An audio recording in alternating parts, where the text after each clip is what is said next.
Welcome to the third module of fundamentals of API development course. पहले module में हमने API के introduction के बारे में डिटेल से स्टडी किया। दूसरे मॉड्यूल में हमने एपीआई के कंपोनेंट्स को डिटेल में देखा। इस मॉड्यूल में हम एपीआई के डाटा फॉर्मेट को डिस्कस करेंगे और हम ये सीखेंगे कि हम अपनी खुद की एपीआई को कैसे डेवलप कर सकते हैं और उसको सर्वर पर कैसे डिप्लॉय कर सकते हैं। तो सबसे पहले हम जेसन के बारे में बात कर लेते हैं। Jason stands for JavaScript object notation. ये बहुत ही लाइट वेट डाटा फॉर्मेट है जिसको एपीआईज इस्तेमाल करती हैं सर्वर और क्लाइंट के दरमियान डाटा को एक्सचेंज करने के लिए। तो अगर हम इसके सिंटैक्स की बात करें या इसके एग्जांपल की बात करें तो दो तरह से हम डाटा को जेसन के अंदर रिप्रेजेंट कर सकते हैं। The first one is the Jason object. Jason object के अंदर हम डाटा कर्ली ब्रेसेस में रखते हैं जिसमें पहले की आती है, जैसा कि स्क्रीन पर आप देख सकते हैं, जैसे कि आईडी जो है वो की है and one is the value.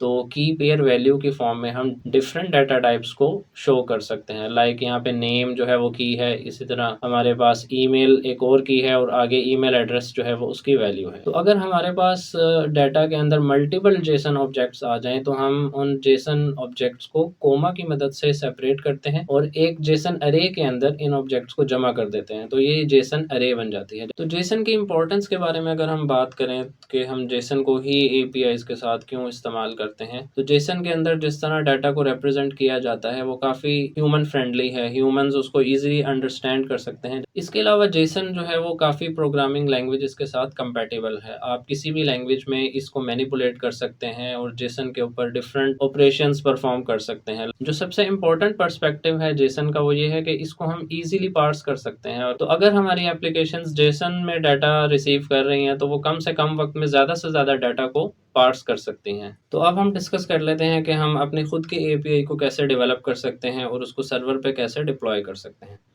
जो सबसे पहला स्टेप है एपीआई डेवलपमेंट के अंदर वो ये है कि आपने अपनी एपीआई का स्ट्रक्चर डिज़ाइन करना है। मीन्स के उसका कॉन्सेप्चुअल स्ट्रक्चर आपने बना लेना है। फर्स्ट ऑफ ऑल आपने ये डिसाइड करना है कि आपकी एपीआई का पर्पस क्या है। उसके बाद आपने अपनी एपीआई का एंड पॉइंट डिफाइन करना है कि किस यूआरएल को यूज़ करते हुए यूज़र्स या सॉफ्टवेयर एप्लीकेशंस हमारी एपीआई को इस्तेमाल कर सकती हैं। द थर्ड पॉइंट इज़ कि आपने ये डिसाइड करना है कि हमारी एपीआई कौन सा एचटीटीपी मेथड इस्तेमाल करेगी। There are various HTTP methods which we studied in the module 2 like get, post, put and delete. जो सबसे लास्ट चीज़ है इसमें वो ये है कि आपने अपना डाटा प्लान करना है कि आप कि एपीआई को जब कॉल आएगी तो रिस्पॉन्स में आप क्या डाटा जो है वो भेजेंगे। तो अब स्क्रीन पे आपके सामने एक एग्जांपल दी गई है जिसमें एक एपीआई का स्ट्रक्चर जो है वो डिज़ाइन किया गया है, जिसमें सबसे पहले तो हमने अपना पर्पस डिफाइन किया है कि हमारी एपीआई जो है वो यूजर्स का डाटा भेजेगी। उसके बाद हमने अपना एंड पॉइंट डिफाइन किया है। तो इस एपीआई पाथ को हम अपने सर्वर पाथ के साथ कंकैटिनेट करेंगे तो ये हमारा कंप्लीट एंड पॉइंट बन जाएगा। तीसरे नंबर पे हमने गेट मेथड को यहाँ पे स्पेसिफाई किया है कि हमारी जो एपीआई है वो गेट मेथड को यूज़ करेगी।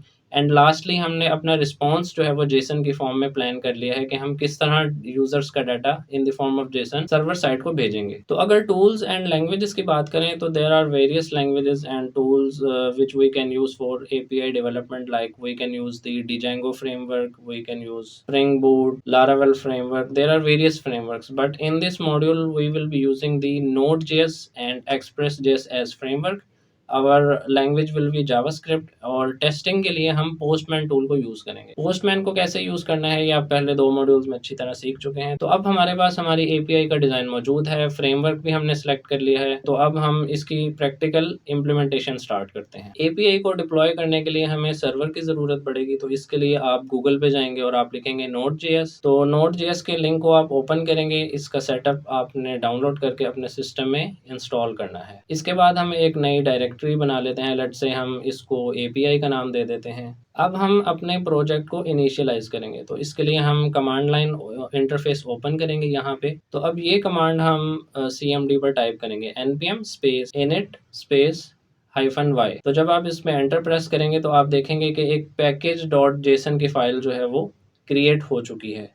ये पैकेज डॉट जेसन जो है ये हमारे प्रोजेक्ट की डिटेल्स को स्टोर करती है। इसके बाद हमने एक्सप्रेस जेएस को इंस्टॉल करना है, तो हम cmd पर ही कमांड टाइप करेंगे npm space install space express और एंटर प्रेस करेंगे तो अब आप देख सकते हैं कि एक्सप्रेस JS के मॉड्यूल्स जो हैं वो डाउनलोड हो चुके हैं। तो यहाँ पे आपके ज़हन में सवाल आ रहा होगा कि एक्सप्रेस JS यहाँ पे क्या काम करती है। नोड JS तो हमें सर्वर एनवायरनमेंट प्रोवाइड करती है, तो एक्सप्रेस JS हमें वो तमाम टूल्स प्रोवाइड करती है जो API डेवलपमेंट के लिए इस्तेमाल होते हैं, और इन टूल्स को हम आपस में ऑर्गेनाइज करके सर्वर पर डिप्लॉय करते हैं। तो अब आपने visual studio code editor open करना है और यहाँ पे हम अपनी API का कोड लिखना स्टार्ट करते हैं। तो सबसे पहले हम अपने एक्सप्रेस लाइब्रेरी को इंपोर्ट करेंगे। इसके बाद हम एक्सप्रेस लाइब्रेरी का एक इंस्टेंस बनाएंगे, जैसा कि आप देख सकते हैं कि const app is equal to express. इस ऐप के अंदर एक्सप्रेस लाइब्रेरी के वो तमाम कंपोनेंट्स आ जाएंगे जो हमें API डेवलपमेंट के लिए रिक्वायर्ड है। इसके बाद हम अपने सर्वर का पोर्ट नंबर स्पेसिफाई करेंगे। यहाँ पे मैं 3000 एज पोर्ट नंबर स्पेसिफाई कर रहा हूँ, जिसका मतलब ये है कि हमारा सर्वर जो है वो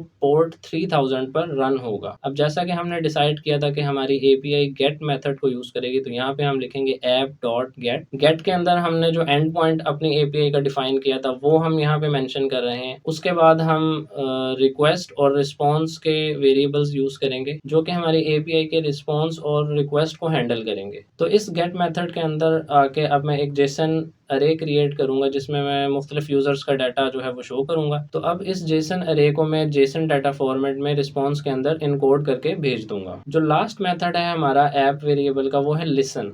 लिसन मेथड का पर्पस ये है कि जब भी हमारी API कॉल जनरेट होगी तो यही वो मेथड होगा जो हमारी API कॉल को रिसीव करेगा, एंड देन हमारी API का गेट मेथड जो है वो कॉल होगा। तो इस तरह से हमने अपनी एक्सप्रेस JS के अंदर कोडिंग मुकम्मल कर ली है। अब इस फाइल को हम app.js के नाम से यहाँ पे सेव कर देंगे।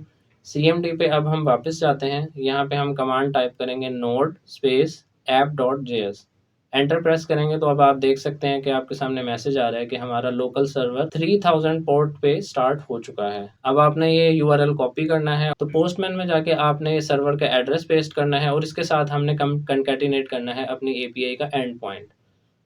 HTTP मेथड आप गेट सेलेक्ट करेंगे और सेंड का बटन जब हम प्रेस करते हैं तो नीचे आप देख सकते हैं कि जेसन डाटा फॉर्मेट में डाटा जो है वो आ चुका है। ये बेसिकली जेसन अरे है जो डिफरेंट यूजर्स का डाटा हमें शो कर रही है। तो स्टूडेंट्स, आपने देखा कि हमने स्टेप बाय स्टेप इस मॉड्यूल में डिटेल के साथ देखा कि किस तरह से हम अपने खुद की API को डेवलप कर सकते हैं। उसके लिए हम किन टूल्स को इंस्टॉल करेंगे, हमने उसकी कोडिंग करना सीखी और फाइनली उसको हमने पोस्टमैन के अंदर टेस्ट करके देखा।